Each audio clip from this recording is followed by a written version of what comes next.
Ay mga lodi, so nilalagyan na natin yung walling yan. So isang buong isang buong gypsum yan. Then doon sa loob may nilagyan na natin ng kisame. Ay mga lodi. So may kisame na yan. Ayan. Kaya medyo madilim na. Ayan. So siruho na lagyan natin tira dyan. Yan. Tsaka yung side na yan. So siruho na lang yan. Then ito konti na lang din dito. Ayan. Para dun dito sa wall na to. Ayan. Ayan mga lodi. So, naunti-unti na natin. Switch natin yung outlet natin natin. Ito. Ayan. Itong may marking yan. Isa dun. Meron pang isang dun. Naka-back to back yung yan. Yung outlet na yan, naka-back to back yan.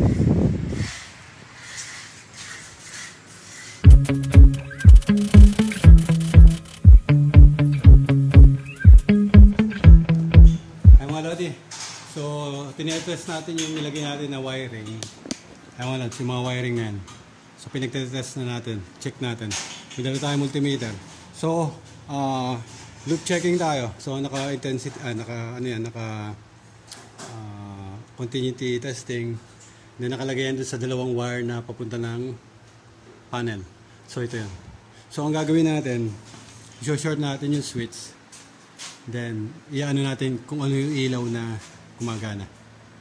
So, katulad niyan, sinort ko itong switch na to. Parang sinwitch lang natin mga lodi. Yan. So, yung may black, yan yung line natin. Yan, ito yung papunta na ilaw. So, sinort natin yan. Kung ano yung tutunog dyan is, yun yung switch na, yun yung wire na para doon sa switch na yun. So, hanapin natin, hinahanap ko kung anong ilaw yung siniswitch nito. So, yun nasa gitna. Na pag pinagdikit natin to,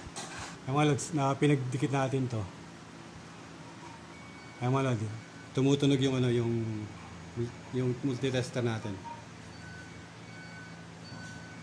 Hindi ko alam kung naririnig. Kaya mga lodi, so main light yung naka-switch na yun. So mamarkingan natin yun, ayun yung main light. Ngayon, naka-short yan. Dapat walang kasabay na tumutunog. Katulad yan, tahimik yung yung tester natin. Sabihin wala naka-short. Ngayon, pag sinort natin to, yun lang dapat yung tumutunog na wala siyang kasabay. Katulad nito, pag pinagdikit ko to, dapat hindi ito kasabay dapat to saan. Wala. Ako naririnig mga lodi. So, pag bubuksan natin yung So, ang kasi ng ilaw is, yung dalawang magkasama yun. Main light, then itong dalawang magkasama, pin light, kasama yan.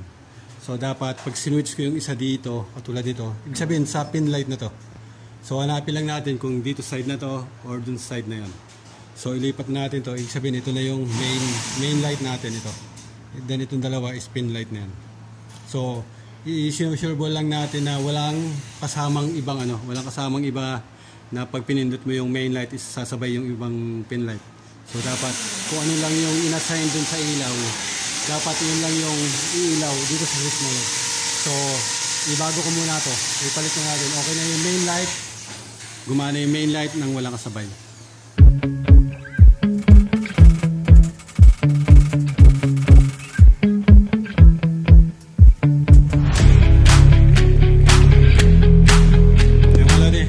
So, binago na natin yung isang wire. Ito yung main light natin. So, inilagay na natin dyan. Sinort na natin yung line, then yung isang switch. Switch leg nung isang switch yan. So, yung tumutunog is ito, mga lod. Yan yung tumutunog. So, pag pinagdidikit ko to, mga lods, pinagdikit yan, tumutunog yan. So, continuity testing yan. So, dapat sure ball na yung mga niya. Ayun yung test. Kaya pagdidikitin ko tong line. Ay mga lodi. So, ibig sabihin tama yung sinuswitch nung switch. Lipat natin dito. So, lipat naman natin to. Ay mga lods. So, yung isang naman ang switch natin. So, dapat ito na yan. Itong wire na to. Tsaka yun. So kasi magsama yung dalawang yan.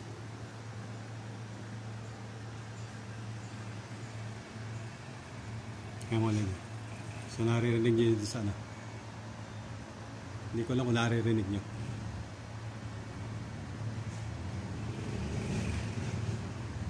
So okay, may tunog. Dito naman sa kabila.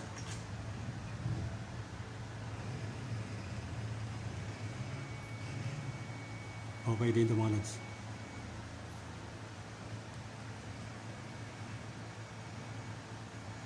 So ibig sabihin tama yung designation ng mga switch natin dun sa ilaw. So walang naka-short. Makita nyo mga naka-loose lahat yan na walang naka-short.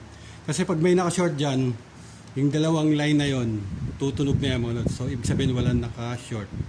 So ang circuit nito is kasama yung kwarto mga lods. So dapat pag ginanyan din natin sa may kwarto, yung switch sa kwarto, is ganun din ang mangyayari. Tutunog din yung mga ano natin. So ay mga lodi, continuity testing yung ginagawa natin. Ganito ako mag-continuity test. So short ko yun. Iiwan ko yung ano doon. Iiwan ko yung tester doon naka-continuity.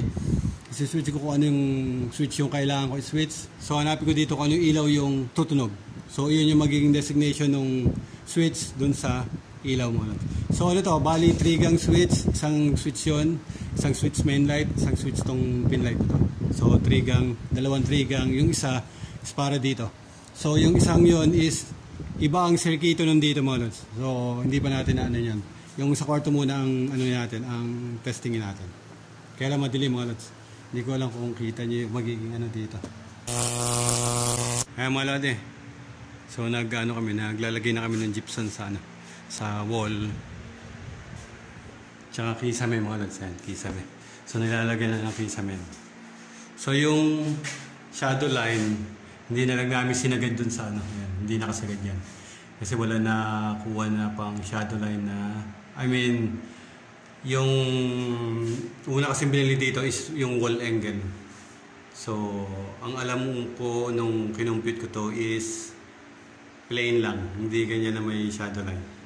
Kaya ang nabili is angle, wall angle. So kung nasabi na lalagyan ng shadow line, ang pinabili natin yung pang shadow line na wall angle mo. Hindi ganito, yung naka-double yun na ganun. So kaya eto ngayon, sinisipat namin yung shadow line. Ang ginawa kasi namin, dito namin nilagay yung yung edge nung pinakang nito, itong gypsum. So yung tabas is yun yung nilalagay namin dito sa loob. Yung tulad doon mga lods, makita nyo doon. Ang edge niya ng gypsum is yung lugar na yun para sa shadow line. Yung tabas is yun yung nilagay namin sa loob. Yun naman kasi is mamasilyan yun dito sa loob. So mas madaling magmasilya dun sa labas kasi pantay na yan. Dito sa labas, dito sa may, makita nyo may yan. Yung iba ay may puwang. So hindi kasi makuha yung saktong sukat doon sa and hindi ganun ka eskwala yung pagkakalagay. Makukuha naman sa masilya yun, yung mga ganung puwang na yan. Babatakan naman yan. Then mas madaling magbatak dun sa shadow line kasi yun yung pinakantuwid na lugar. Yun yung pinakantuwid nung gypsum board. Ay mga lodi, so alas konti na lang to. Ito na lang side na to. Then tapos na dito sa loob, sa labas naman. With DJ Manex. With DJ Manex. Yo! What's up? What's up? Ayan mga lodi. So ito na lang yun sa labas. Lugar na yan.